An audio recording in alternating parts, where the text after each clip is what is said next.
what is management consulting? What does a management consultant really do? Yeah, so when you think about a career in management consulting, ask yourself if you are interested in a project work. Do you want to work with clients from various business industries? Do you want to solve really challenging business problems? It's typically when you're working in consulting, it's very teamwork oriented. So you should be ready to spend almost 24/7 with your team in the same room. It is very presentation heavy. You're in a client facing role, so you need to stay professional. A lot of times it's data analysis heavy. So these are some of the skills. We're going to talk a little bit later about this in the resume section when we talk about the resume and the cover letter, but just at a very high level, this is what is it like. And as a consultant, travel is usually very required, and you should be ready to travel up to 100% of your time. And because you're because you're in the client facing role, it is a very suit and tie type of job. So if you feel comfortable, if that's something that sounds appealing to you, this is something that you should pursue. Thanks for providing that exhaustive list of, sort of almost like a checklist, right? Of everything you need to check off if you were to be a management consultant. In terms of, I guess, you trying to find a job in the United States, how did you go about, bifurcating the company landscape here, the consulting companies that are available out there? Yeah, well, there are a number of consulting firms operating in the United States, and as an international, I came up with the short list that I was targeting, and this is some of the companies are listed here on this slide. Obviously, the big ones are McKinsey, Bain, BCG. They're the top ones.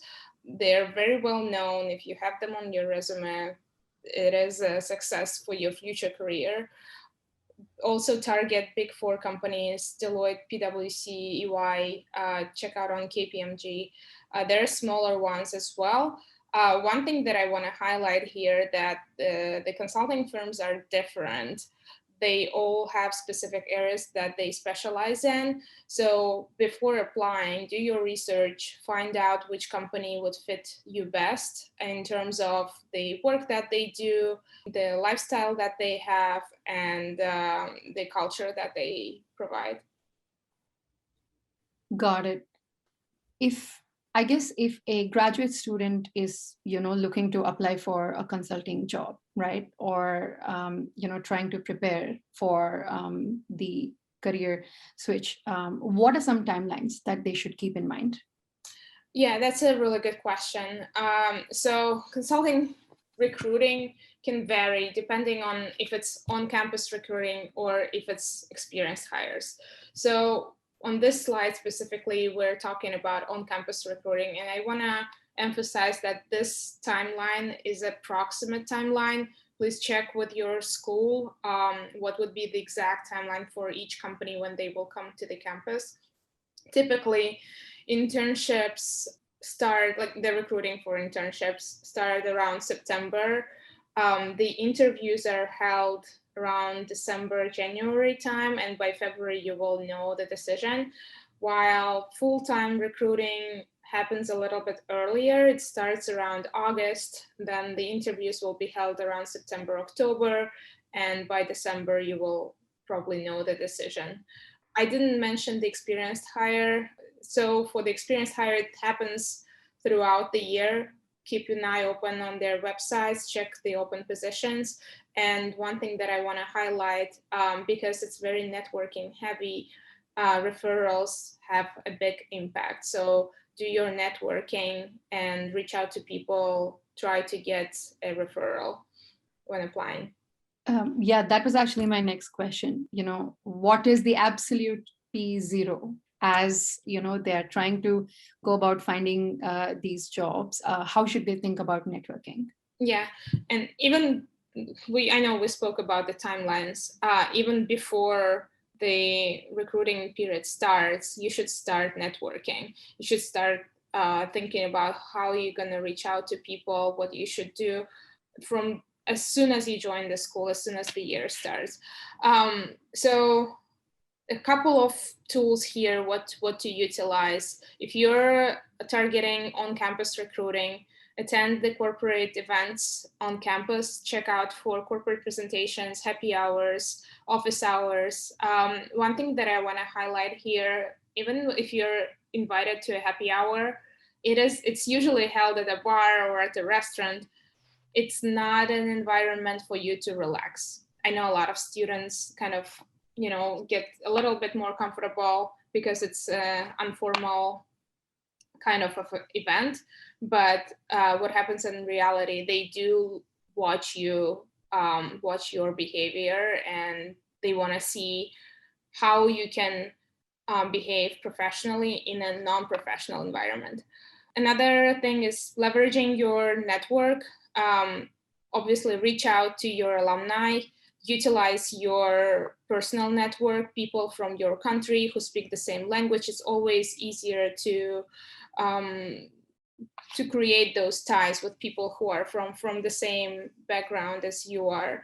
And one more thing is the cold calling. If you don't know a person, how do you approach them? And I found LinkedIn alumni feature really helpful. And I think we can demonstrate that, right, Rami? Yeah, we can definitely demonstrate that real quick. Okay, so basically when you're on LinkedIn page and you go to any company's page, there is this people tab. And here you see the filters. So you can even be below that, yeah, you can filter out the people who work in McKinsey by where they live, by the school that they attended, what they do, what they studied, and a number of other criteria. And as you do that, you narrow down the search, and the list of people you're gonna see is gonna appear below the filters. So this narrows down the list of people you want to reach out to. I think I found it extremely useful when I was doing my networking. So just wanted to share. Yeah, this is actually a really great tip. Honestly, I think I wish I knew that when I was going out looking for my jobs, right? It would be so much easier for me to find the right people to target. But I also noticed something, to the order of death circles, these circles that are very widely spoken of when you're networking that you should keep away from. What are these? Yeah, sometimes it happens, especially during the corporate events, when the company representative is kind of circled by the students. And a lot of times students feel very uncomfortable leaving the circle because they don't want to interrupt the speaker, and they kind of want to be respectful to their peers as well.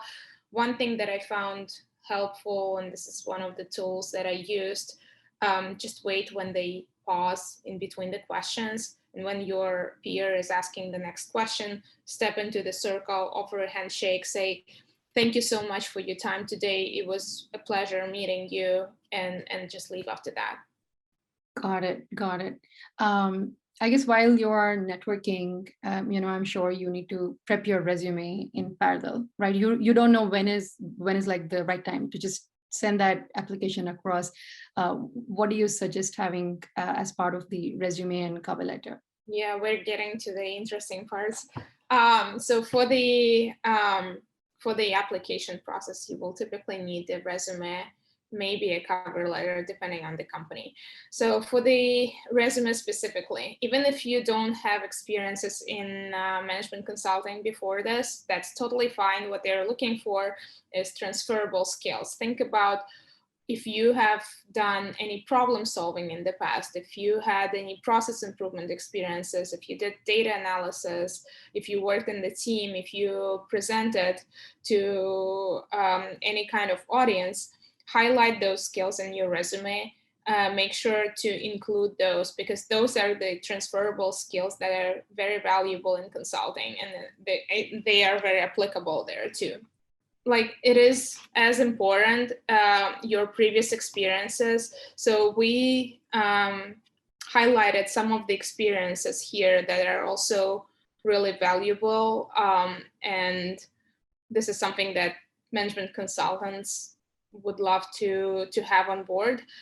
So if you have experiences in finance and operations, product management, or project management in the past, make sure that you emphasize that on your resume as well.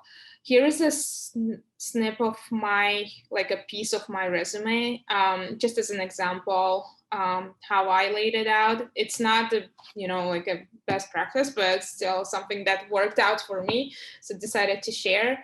So I bolded the skills here, and then after a column you can see the example of the work that I have done, which is applicable to that skill. Because I bolded it, it kind of, you can see it from far away. Even if you don't read the rest, at least you see like, oh, this is business problem solving, project management, presentations, process improvement, etc. Right. So how far would you say is a cover letter relevant for the management consultant job application? It depends from the company's requirements. I know some companies do require a cover letter, some don't. In case the company you're applying for does require a cover letter, important things to remember. First, cover letter is not your resume. Don't repeat the same information in your cover letter. Instead, utilize this opportunity to highlight the work that you have done. If you research the company, write about it here. If you've done some networking, mention the names of the people that you reached out to. Emphasize on specific skills that you have, and broaden your examples of the specific work that you have done here. I would also encourage everyone to highlight the results, the measurable results, like what was the actual impact of the work that you have done on the entire organization. Did you achieve some cost savings? Did you improve profitability? Any measurable results will be really valuable and benefit you.